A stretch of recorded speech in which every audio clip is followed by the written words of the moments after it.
An Oscar-nominated film explores possible war crimes in the country after World War II. Had the Allies landed on the western coast of Denmark on D-Day, the Nazis would have been ready. The German forces had built up the defensive Atlantic Wall, which stretched along the European coast from the top of Norway to south of France, to protect against an invasion launched from Britain. With Denmark offering a short route to Berlin, an invasion there seemed likely, and the Axis power prepared by planting between 1 and 2 million landmines along the Nazi-occupied nation's shores. Invaded by German forces in April 1940, Denmark was spared harsh treatment during most of its occupation. For the first few years, the Danish government chose to negotiate and cooperate with its German occupiers to avoid further aggression and hardship, and Danish government opposition only began in earnest in 1943 once Germany cracked down on civil unrest and made moves to deport Denmark's Jews.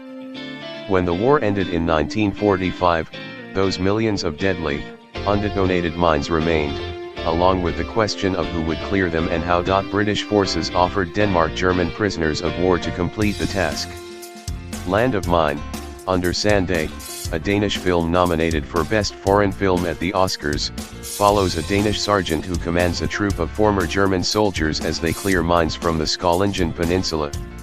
While the film itself is a fictionalized account, it portrays a very real, and difficult, part of the nation's history, in forcing over 2,000 former German soldiers to clear the mines. Denmark may have violated the Geneva Convention of 1929, which states in Article 32 that it is forbidden to employ prisoners of war on unhealthy or dangerous work. In the film, the former soldiers crawl on their stomachs across the beach with metal rods in hand. They gently prod the sand, at an angle, to locate landmines without risking a direct impact. When they happen upon one, they must carefully unearth it from the sand and extract the detonator. The prisoners depicted by director Martin Zandvliet are not well trained, well fed, or well taken care of, and their hunger makes for shaky hands, their illness for delirium. These prisoners, as the film emphasizes, were not hardened Nazis.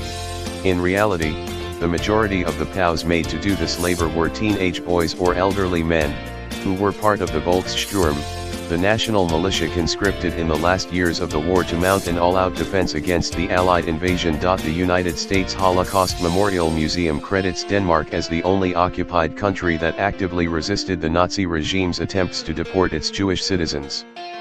In histories of World War II, the small Scandinavian country is well known for its rescue mission during the occupation, when a tip about the impending deportation of Jewish Danes resulted in a nationwide effort to get them to safety in neutral Sweden.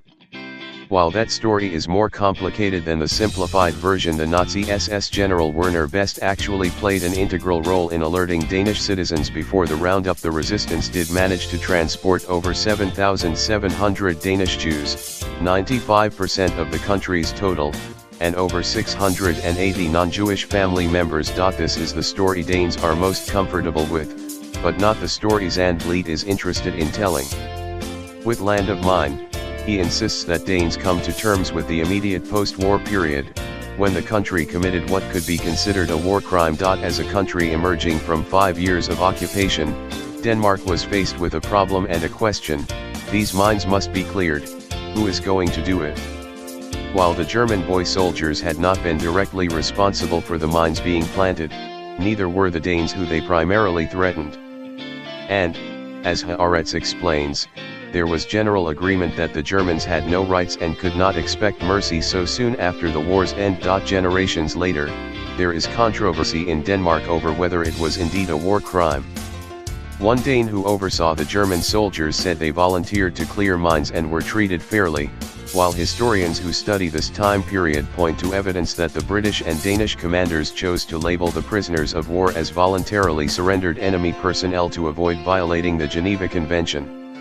And some may take issue with the lack of background and context given about the young troops. By putting these soldiers in a vacuum, the film includes no information on their actions, responsibility, and loyalty prior to the demining operation. It encourages a presumption of innocence. The boys talk of returning home to rebuild Germany, but the film includes no discussion of the war they fought in and its corresponding ideologies. Most of the film's power and interest comes from the ethical discussion it inspires. The Danish audience may be asked to confront this cruel episode in their nation's history, but all viewers can draw parallels to their respective countries and conflicts, how they have behaved in times of war and afterwards, and how they remember and justify their actions. And this reflection on national memory and behavior can be uncomfortable. As Zandvliet told IndieWire, there was a big debate after this movie in the media and TV, where everybody called me not patriotic enough. It's not about that. It's more the dilemma of the terrible things that happen after a war. The reaction also shows the indelible force of patriotism, given that even after many decades, Denmark's decision and action are still sensitive subjects.